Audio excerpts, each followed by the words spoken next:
obsolete, Mr. Wordsworth. Lie. No man is obsolete. It's a cookbook. Who are we? When will they take the bandages off? You're a bad man. You're a very bad man. This lemon sucker here. He's the most suspicious of the bunch. My name is Talkie Tina, and I'm beginning to hate you. I believe you're going my way. Live from Willoughby at the heart of the Twilight Zone. Here are your hosts, Alex and Tyler, the prestigiously perfect podcast in which we call The Twilight Zone. What is up, Gnomies? I'm Alex. And I'm Tyler. Welcome to the Twilight Gnome Podcast, episode 95. What episode are we going to be discussing this week, Ty? This week we are discussing A Penny for Your Thoughts. Season 2, episode 16, original air date February 3rd, 1961. This was written by George Clayton Johnson and directed by James Sheldon, who did 6 episodes of The Twilight Zone. You ready for him? Let's hear him. He did The Whole Truth, A Penny for Your Thoughts, Long Distance Call, It's a Good Life, Still Valley, and I Sing the Body Electric. All right. And he also directed 10 episodes of Mr. Peepers. Sex fiend. Sex fiend. Sex fiend. Sex fiend. Hey, I'll get a towel. Sex fiend. Really, it's not that bad. Sex fiend. Wow, we go so long without a sex fiend, and then we get coupled right back to back. All right. What was your favorite moment? We'll jump right into it. My favorite moment was the scene where him and his boss are looking out the glass pane into the majority of the office, and you can hear the audio is changed up, and at the very end he squishes his nose up against him and then wipes the nose mark away. I liked that scene there. Mine, it was a very cheap gag, but the blonde joke, that was really funny. That was pretty funny. We have the technology to rebuild it. Doctor, what have you created? I am, for all intent and purposes, AI Serling. So every week I put a prompt into ChatGPT, come up with a Rod Serling style intro to the episode we are watching, and this week it came up with this. Picture, if you will, a modest bank on an otherwise ordinary day. The kind of place where the pens are chained down, the smiles are polite but cautious, and the biggest mystery is usually where your interest went.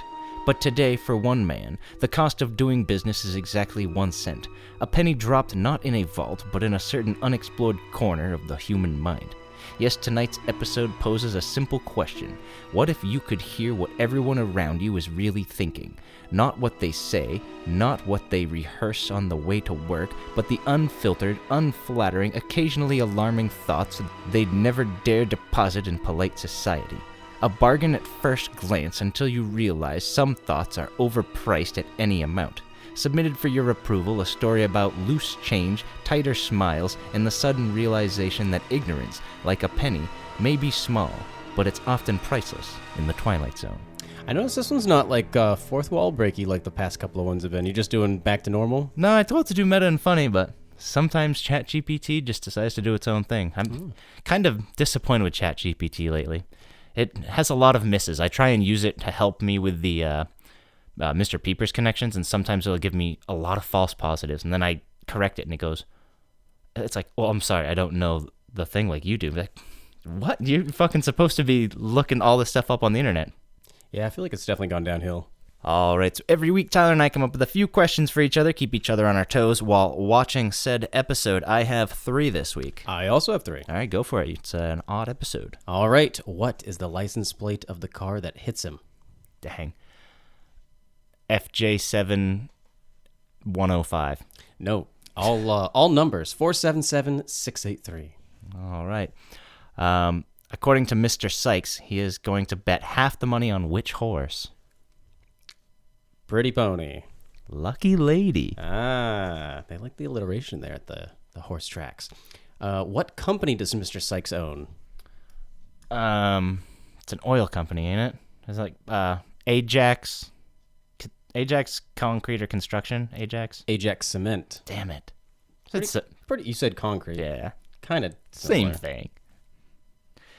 Where's Mr. Smithers going with the money? He's going to Bermuda. He is. My last one, when is Smithers planning to rob the vault? At 4:30. Correct. And my final question, where else does Mr. Smithers dream of going other than Bermuda? He said Siam and Vietnam, Cambodia, somewhere around Fiji. there. Fiji. Caught me off guard because that's the same place that Truman wants to go in the Truman Show. He also wants to go to Siam or to Fiji? To Fiji. And the main character in this episode looks strikingly similar to Jim Carrey. Yeah, he definitely has a very animated face, just like Jim Carrey does.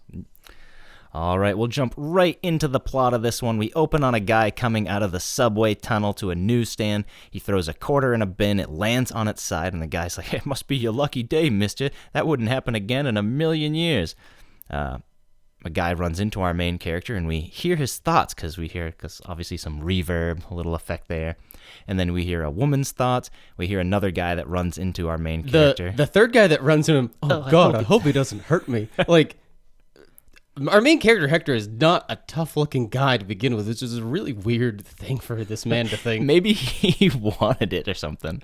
I don't know. And another thing about the whole, the way that they have to do the voiceovers, I want to see an edited version of this episode where they take out all the inner monologue dialogue and you're just seeing characters stare at each other for an inordinate amount of time. That would be pretty odd. It's at this moment that Hector, our main character, walks pretty much deliberately right in front of a car, gets hit, driver gets out to see if he's okay. And the driver's like, "Oh, just take it easy, I'll get a doctor." And we start to hear the inside of the guy who hit him. His thoughts, he's like, "You idiot, you clumsy jackass, you almost took 10 years off of my life." And then Rod brings us in. Mr. Hector B. Poole, resident of the Twilight Zone. Flip a coin and keep flipping it. What are the odds? Half the time it'll come up heads, half the time tails. But in one freakish chance in a million, it'll land on its edge. Mr. Hector B. Poole, a bright human coin on his way to the bank. He is quite literally on his way to the bank, because the next scene we get, he's walking into the bank, which is where he works. He sure is, and the security guard lets him know that it's 9:10. He's 10 minutes late. We get a glimpse into the boss's office with him on the phone with his lover, talking about how they're going to go away for the weekend. Hector comes into the office, and he's like, "Sir, I got to explain why I was late." And the boss is in his mind saying, like, "Go on, you idiot, come on, she's not going to stay on the phone forever." And Hector nervously just kind of leaves the room after the boss is like, "What do you want?" Yeah, nothing. From the boss's perspective, that's got to seem really weird. Like, he's probably thinking, well, damn, Hector might be on drugs or something, because he literally walks in the room, interrupts him saying, "Oh, I gotta say something," and then just like stumbles around, and then leaves. It's at this point that Hector goes up to the security guard as well, and the security guard's thinking about baseball. And then he goes over to an old man customer, and the old man's like, "This is probably the idiot that messed up my bank thing last week." And he said, "No, sir, I actually work over there in accounting." There's a lot of, I mean, not like risque, but like it just seems out of place of the Twilight Zone. Like we heard the word asinine already, and the blonde joke. It just seems like there's quite a few things that Rod got away with in this episode that don't fly in other episodes. I wouldn't say that they are risque. I just think this is one of the more comical episodes. It's like Hocus Pocus and Frisbee, or it's like the Mighty Casey. There's funny episodes every once in a while. Yeah, but a lot of like, obviously there's a lot of name calling sometimes, but usually Rod does it very like class in Rod terms, you know? Yeah. But this one obviously wasn't written by Rod, but it's very strange for me to hear some of the words that are used in this episode. After he hears nothing from the blonde's mind, he goes back to his desks and hears one of his female colleagues thinking about how tired he looks. Then someone comes in to tell Hector here that this customer's loan has been approved. Give him his check, Hector. Mr. Sykes has a $200,000 loan he's going to be getting from us. Right, and then we hear the ulterior motives of this Mr. Sykes.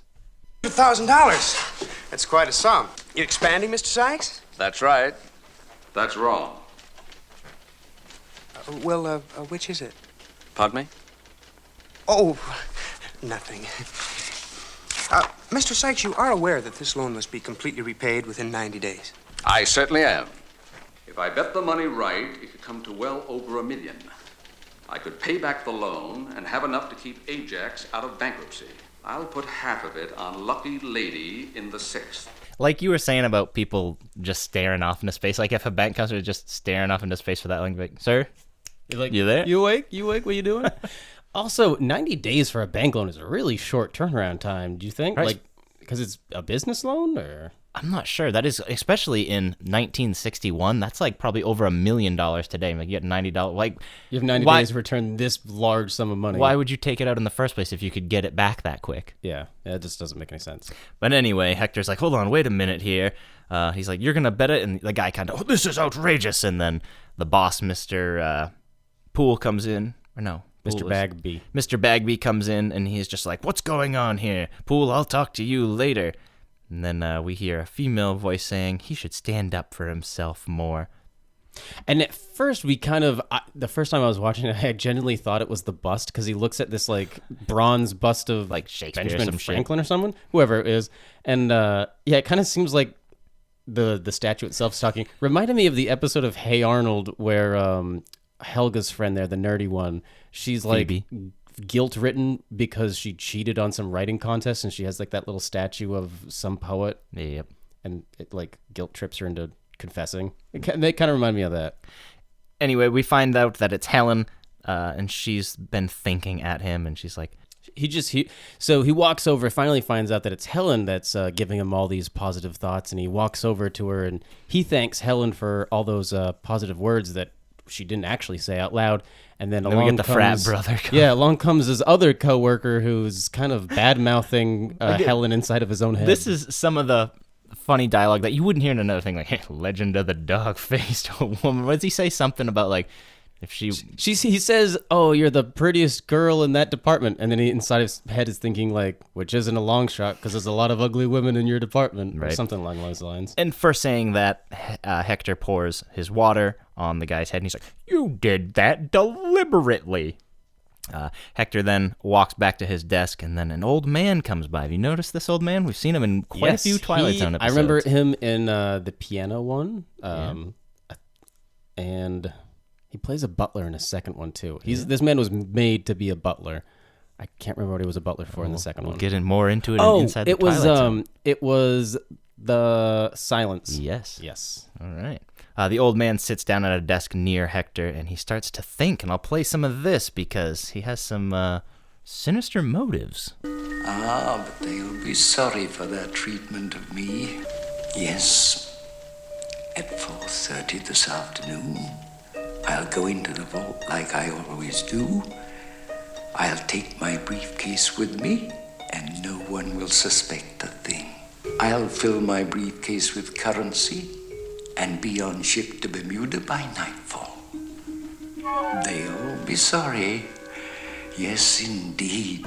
The whole you'll be sorry thing's very sinister. It seems like he's going to go in there with a gun or something. Yeah, because, like, I guess we just need more information about, like, was he, like, continuously passed over for a promotion? Like, does he often poorly treated at work? Like, why does he keep saying you'll be sorry? It just...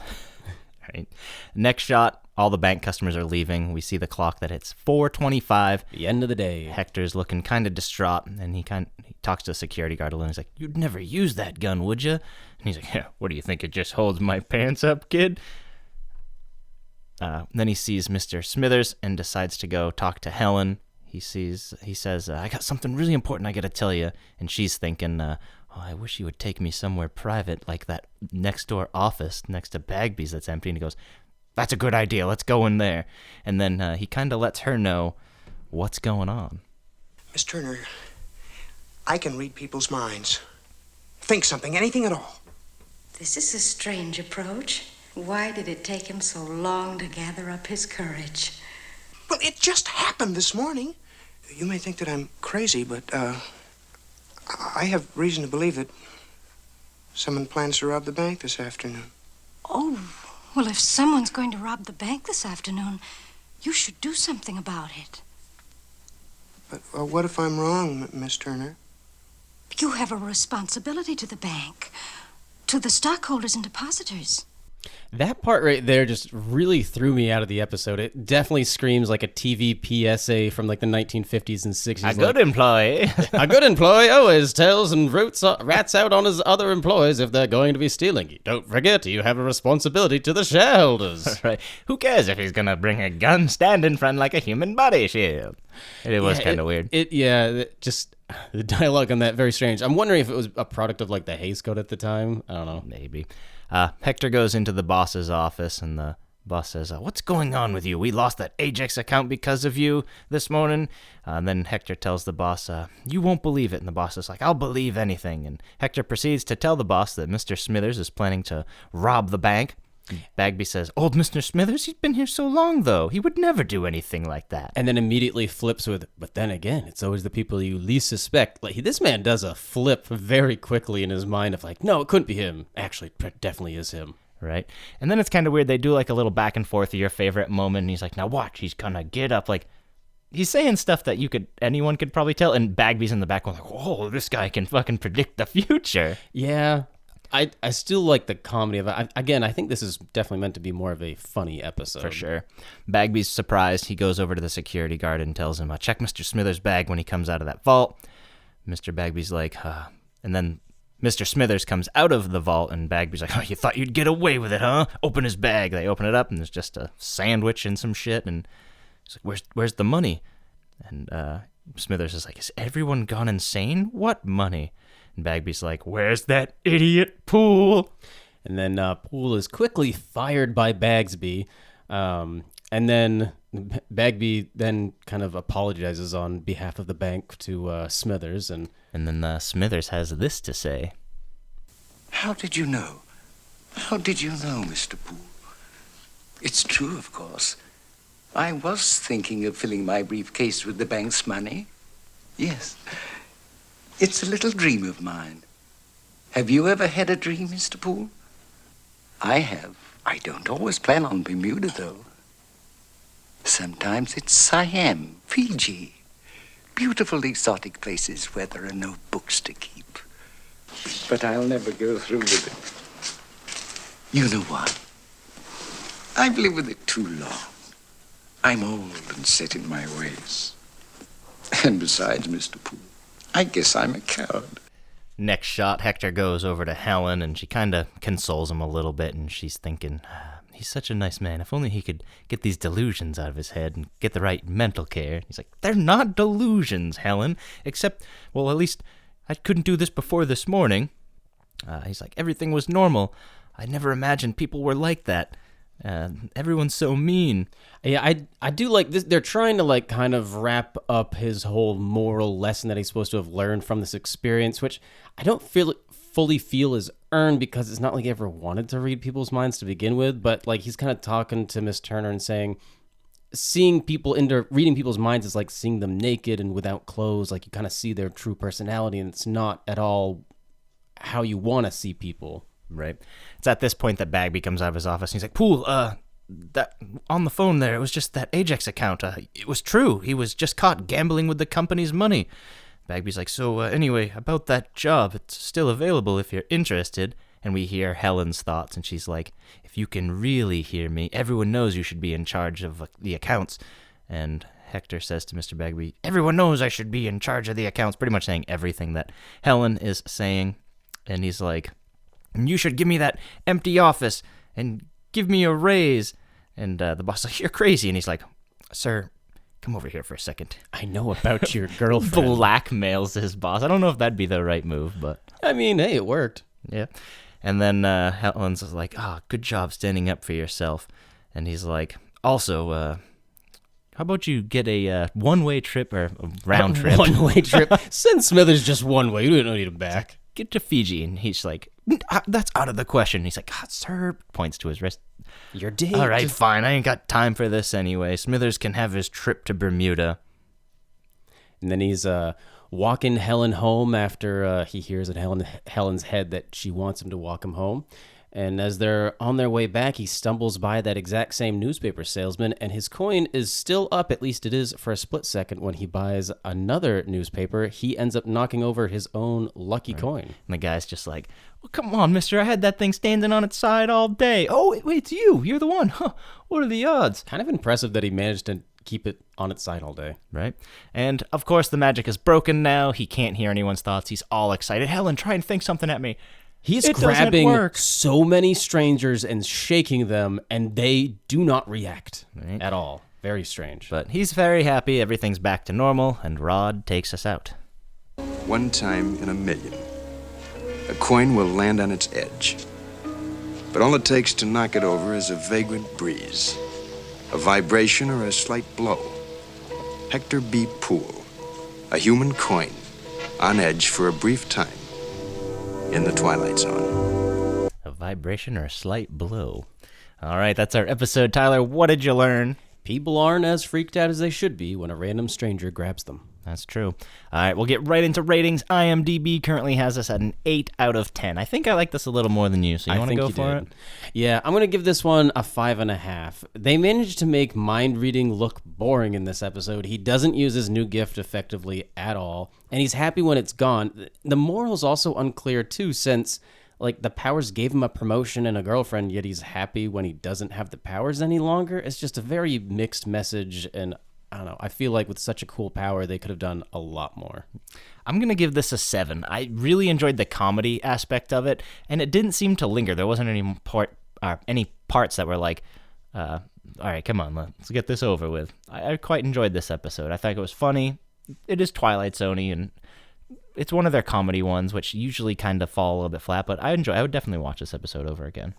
Who are they? Where are they? What are they?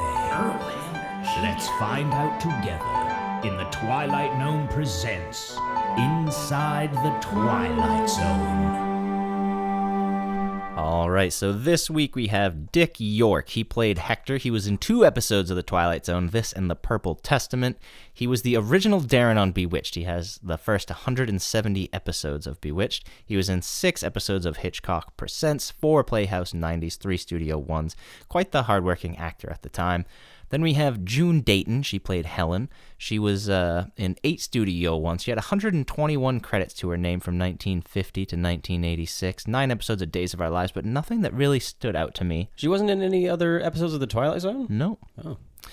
Then we have Dan Tobin. He played Bagby. He was in 4 episodes of Bewitched with Dick York. He was in 1 episode of Andy Griffith, 1 episode of The Munsters, 1 Jack Benny, just lots of television from the 40s to the 70s. And then we have Cyril Delevante. He played Smithers. I had to add him in here because we're almost done with his episodes. He was in 4 episodes of The Twilight Zone. Obviously this, The Silence, A Piano in the House, and A Passage on the Lady Anne. A little bit of trivia on this one. The actual chance, according to science, I suppose, of a coin landing on its side is not really 1 in a million. It's 1 in 6,000, which I don't know if I believe that. You think if you threw a coin 6,000 times, one of them, it would land on its side like that? I don't know. They must have done the math. Right. Rod often complained about censorship of his scripts, but he actually got away with quite a bit, even though I know he didn't write this, but I'm sure he had some of the teleplay portions were responsible for him, or he was responsible for them. It's been reported to be the inspiration for What Women Want. Again, when people state things like that, unless it was like Mel Gibson or the director of that movie saying that, I don't know how much weight that holds. In total, this episode cost $43,094. The director received the usual $1,250, and the cast received $5,575. What'd you say to me, Mike? What's in a name, Mr. Benninger, really? It's a mere question of semantics. Just language. A mere stretch of words. All right, so every week Tyler and I come up with a few alternative titles to the episodes we are watching. I have 3 this week. I have 5. All right, go for it. Let's start with my debacle. I have the dime debacle. I know it wasn't a dime that he threw, but that was the closest I could get with a D. I have the depository debacle. Yeah, okay. I have toss a coin. I have Hector hears a coup. I have the trouble with telepathy. Go one more. I have the clairvoyant clerk. My best one is probably Intentions and Desires. And my last one, The Blackmail Bribes. All right. Switcheroos, I have 3. This one was actually kind of hard to come up with a switcheroo for. I have 4. All right, I'll go first then. The Whole Truth. Yep, I have that one. I have The Mind and the Matter. I have The Gift. Yep, I have that one. And my last one, Sounds and Silences. Same. Yeah. You are now about to penetrate the Twilight Zone. So every now and again, if we have a worthy porno parody title named to the episode we are watching, we will do so, and Tyler has one this week. What do you got? All right, instead of a penny for your thoughts, I have a penis for your thighs. I thought you were going to go with the obvious, like, a penis for your... what? Penny for your thoughts? I don't know. Say, how else would you... Yeah. I thought I was going to say... Thoughts, thighs? A penny for your cock.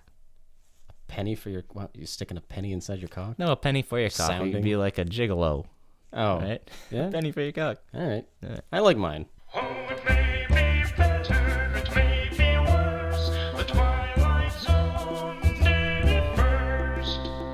All right, so starting us off, we have, Alex already mentioned it, What Women Want from 2000 with Mel Gibson.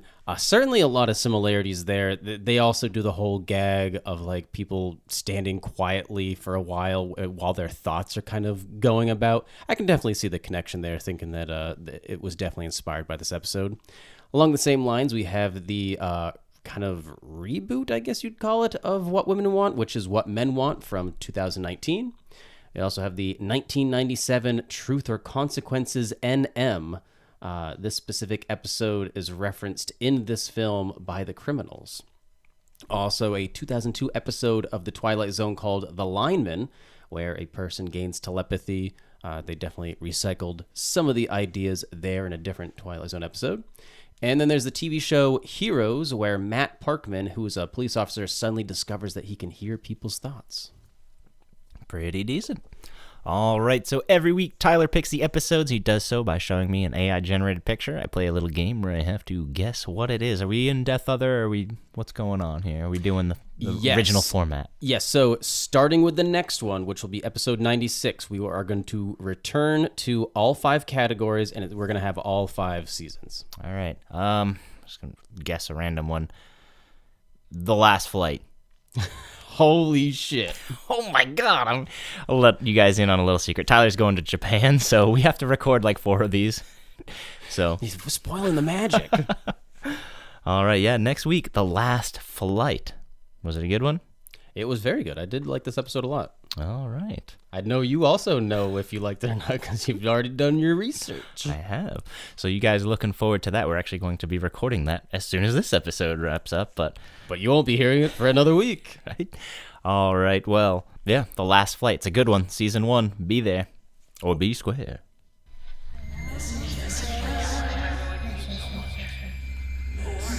You are about to receive a message from the 5th dimension.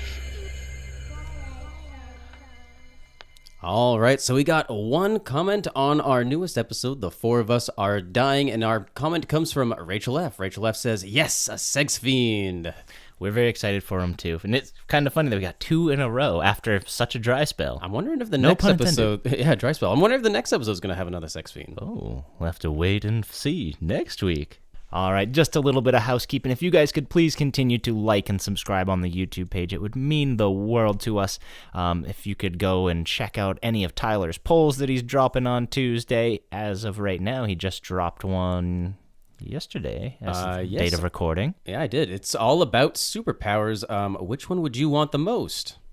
What are the options? Telepathy, super strength, telekinesis, or to alter your appearance. Right now, it's tied 50-50 with telekinesis and altering your appearance, which I would definitely say are the most fun. For sure. If you need to get a hold of us for any other reason, you can email us at twilightgnome59@gmail.com. Until then time, my final question for you. Would you want to hear what people's thoughts were? I feel like if I could turn it on and off, like if it's like sound where you can't kind of stop sounds from coming into your ears and it's just constant, that would be really annoying and terrible. But I guess if it's more of like a switch where you could like kind of, maybe you're talking with someone you don't know if they're fully telling the truth or something like that, I feel like it would be useful to some degree. So I don't know. It depends on how it works, I I'm guess. sure it would be definitely very pros and cons. There would be a lot of hurt feelings. Yeah. God, they actually think that of me. I don't know. I mean, I guess it also matters if you're like... How often do you think you'd actually run into someone and be like, dude, that guy's really cool? I think it matters too, like how much you know yourself. Like if you're fully aware of like your flaws and stuff like that, like anything that anyone's gonna say about you, you probably already know about yourself. So it's not gonna be that bad. So still be hurtful. Look at that bald bastard. I think it would be worth it to have telepathy. I mean, you could definitely like, I don't know, cheat at gambling. I'm sure play blackjack or not blackjack. Well, the cards don't have minds. Dealer, no, I know exactly what this card is. It's all about playing like your opponent. So like they'd be like, look, I have an ace not and in a blackjack. 3. When you're playing, you're all playing against the dealer. What's the other one? Poker. Poker is the one I was thinking of. Good one. Good thing I have 5 aces. Yeah, this guy's fucking cheating, right?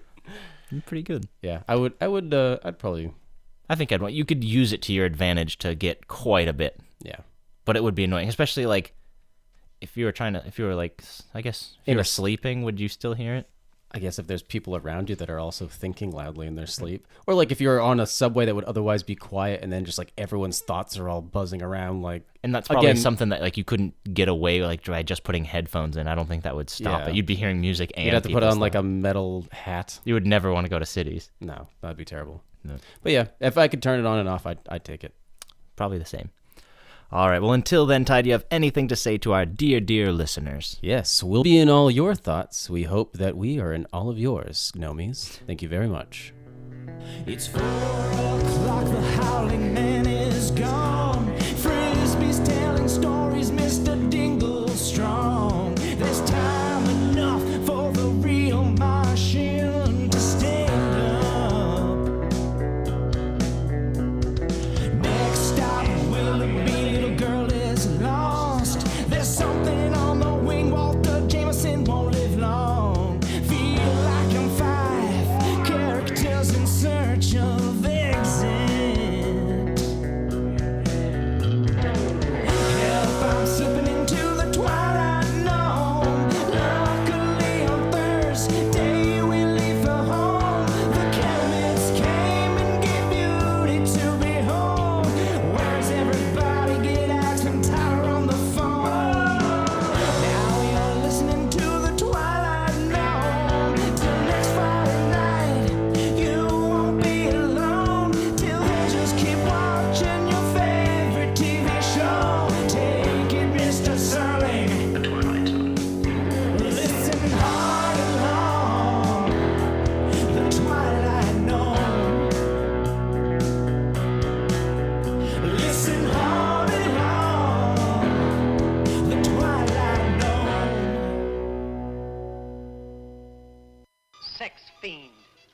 All right, well, until then, Ty, do you have anything to say to our dear, dear listeners? Yes, we'll be in all your thoughts. We hope that you...